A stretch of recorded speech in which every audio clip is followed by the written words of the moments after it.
am Brandy. I help Fortune 100 companies hire smarter and faster than ever before. And I'm Maggie, a certified career advisor and strengths coach. And this is Career Unmapped, where we help you navigate the modern job market because careers don't come with GPS. That's right. Today's episode is all about personal branding and why it matters way more than people think, especially right now in this day and age. Because if you've been following the job market, you've probably seen that things are still tight. The latest reports show growth in areas like healthcare and construction, but for a lot of other industries, it's still pretty competitive. Yeah, which means it's not enough to just apply anymore. You need to be findable. You need to be memorable. And that's why we're talking about personal branding, because that's what helps you be memorable and findable. Okay, so what is a personal brand? Because Maggie, I hear personal brand. I hear this bandied about a lot, and most people don't know what that actually means. So what is it? Yeah, I think the easiest way to put it is that your personal brand is how people understand who you are, what you're good at, and why they should care without ever meeting you. Exactly. And in today's world, that's mostly living on LinkedIn, right?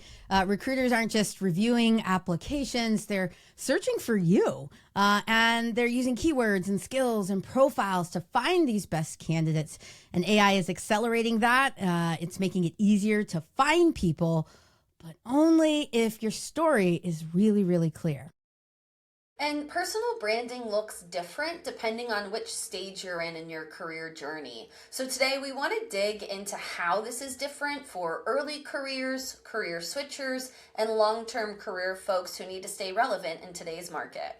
All right. So let's start with early career. Because this is where people feel, I think, the most stuck. And Maggie, you've got some experience with this. I know people are saying, hey, I don't have experience. What do I even put out there on a LinkedIn anyway? Totally. This is something I used to hear about all the time when I worked with undergraduate students, and they're right. This feeling that you have to have experience in order to get experience, and it's really tough to differentiate when you're taking all the same classes as your peers who are applying to the same internships. So my advice to my students was to always use their LinkedIn profile to help recruiters see the individual person behind the resume. This is also a great way to demonstrate skills you're using outside of the classroom. So what does that actually look like, though? Because when I hear demonstrate things outside the classroom, I'm like, who's got time for that? Yeah, I would say, personal projects, projects with your friends, GitHub work if you're interested in coding and technical careers. And this could also be jobs like working at a coffee shop or your local grocery store. It could be intramural sports, clubs, volunteer work, anything that demonstrates your ability to work with people, be responsible, manage your time, and show a bit of your personality and interests. It really does go a long way in helping you stand out against people who are really only listing not only the skills they gain from their coursework, but maybe just the title of the course that they completed last semester. So my advice, the best way to think about it is providing proof of what you're capable of. Yeah, so I mean, if you're an engineering student who submits stuff to open source projects on GitHub, tell us about it, right? Are you a humanities student that has a YouTube or a TikTok and you talk about your volunteer work? Share it and do it all on LinkedIn, because that's where proof of skills really comes to life for recruiters and hiring managers. 100%. My dad actually worked in HR his whole career, and he used to always tell me to include the fact that I did sports on my resume, even after I graduated, that I played college sports, because it spoke to those softer skills that are harder to prove, but always in consideration when you're being reviewed by hiring teams. He actually told me if anyone ever lists that they played a college sport, they really do go to the top of the list because we know they know how to work on a team. So LinkedIn gives those hiring teams more visibility, but that can also work against you, especially if you're using Easy Apply and you haven't built out your profile. Okay, pretend I'm not on LinkedIn all the time. What in the world is Easy Apply? Yeah, it's a great question. So, Easy Apply is when you're applying to jobs directly on LinkedIn. A ton of my students preferred this method because you didn't have to do a full application, so they could apply to a lot more jobs quicker and easier. But you have to have a full profile because that's what's serving as your application. So, I do recommend it for early career job seekers because it will give the recruiters your profile to view. And when you make the most of your profile, it helps them see you as an individual and helps them see your potential. So, first step is number one, actually create a LinkedIn profile. Yes, it's not like an old millennial thing, it really is being used every day by recruiters. Second step is to complete it with a picture, a banner photo that speaks to your personality and interests. Upload your education and experience, add your top skills, and make sure you include all your activities outside of the classroom that make you you.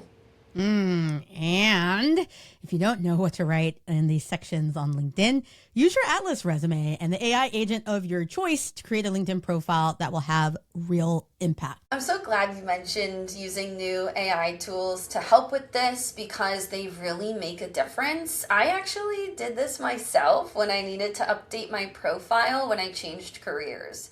So when it comes to personal branding as a career switcher, consider me patient zero.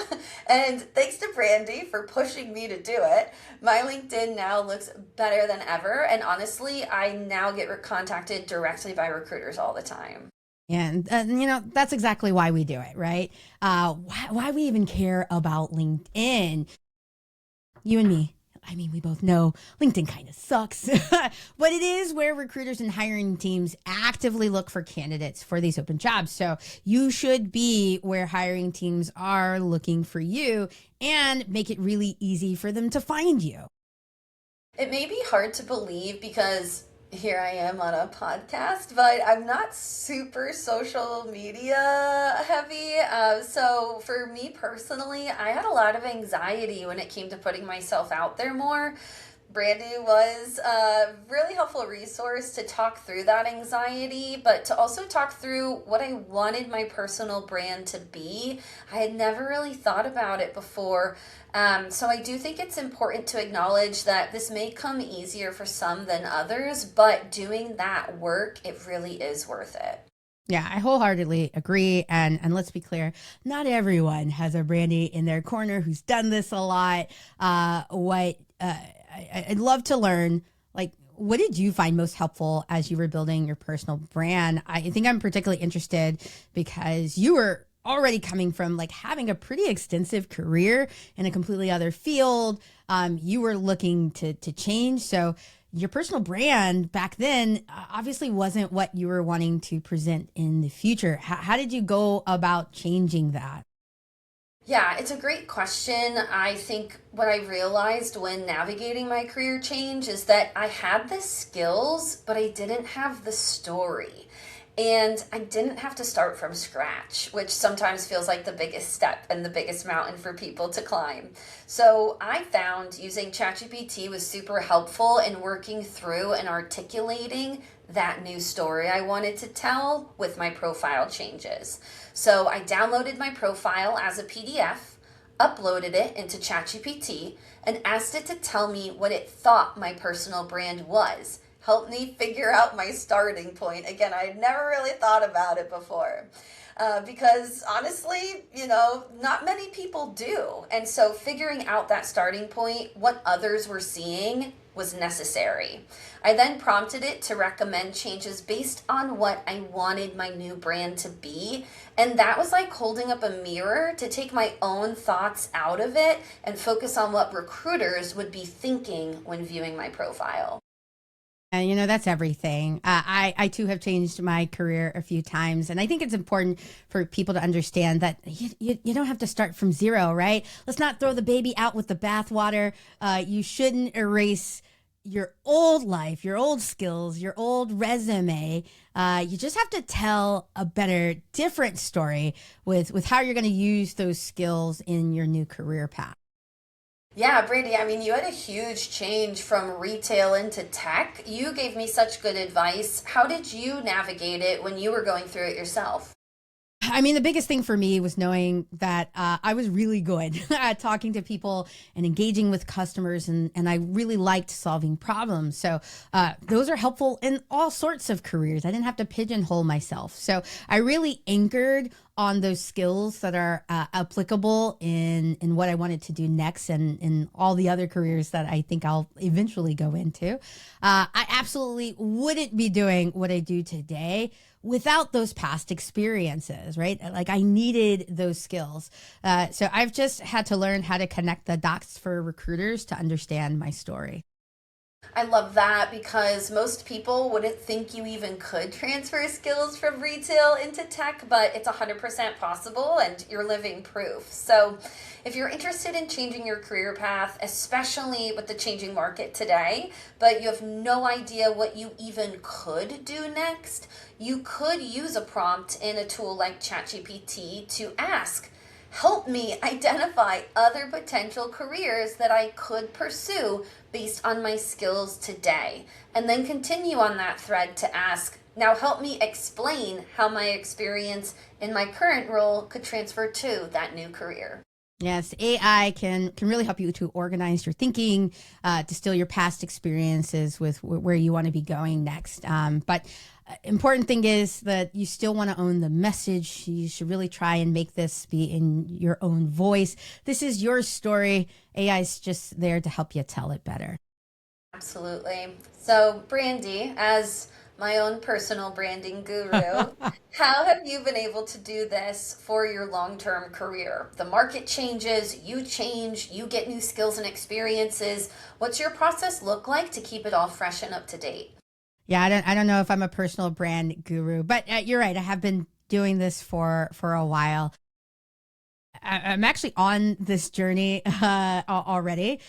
Just trying to do a refresh. I try and do that every, couple times a year, every year or so. Sometimes it's when I'm looking for a change, when I've got a promotion, when I'm looking for a new job, if I gain new skills from, doing other types of projects. Like we just started this podcast last year. So, that requires an update and me to tell people that I've done these cool things.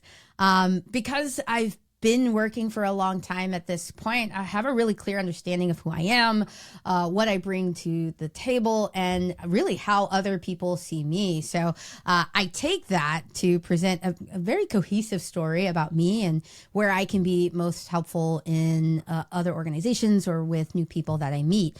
My process is really to just like add what's new about me, like a podcast, align how that new thing really just contributes to my overarching story.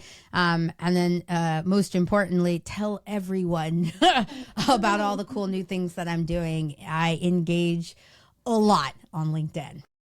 Yeah, you've definitely pushed me to not just focus on my profile, but to focus on my activities as well. And in my opinion, that's the biggest difference between a new personal brand and a mature personal brand.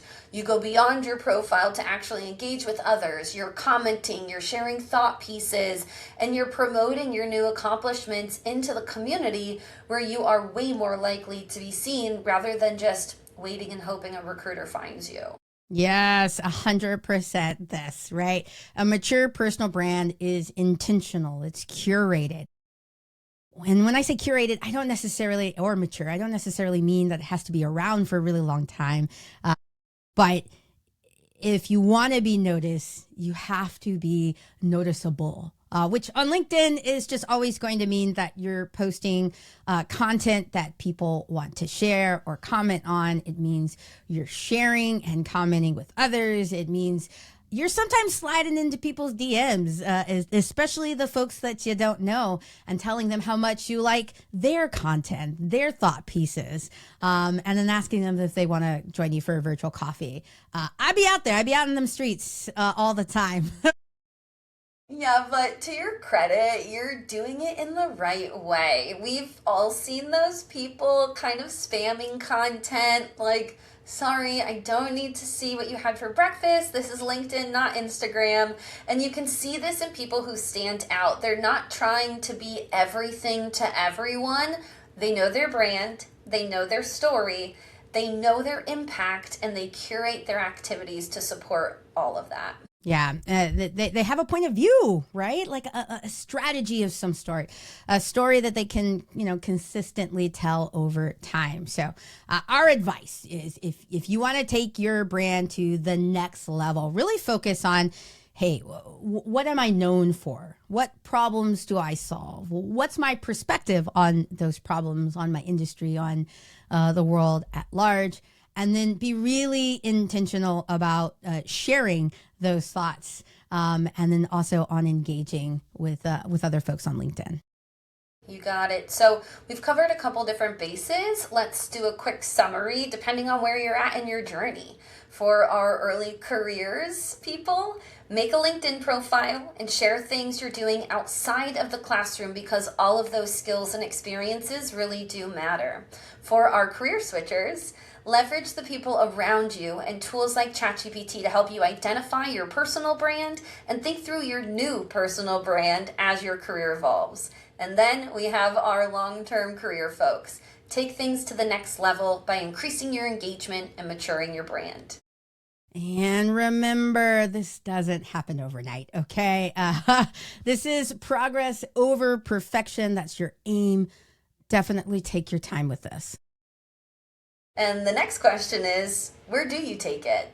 Because having a strong personal brand is one thing, but getting it seen by the right people when you need a job, that's a whole different ballgame. And that's why our next episode, we're talking all about networking. Yay! Everyone's literally least favorite part of the job hunt, but it is the number one way people are getting hired in the age of AI. So we will see you next time for Career Unmapped, because careers don't come with GPS. Bye, folks. Thanks, everyone. And cut.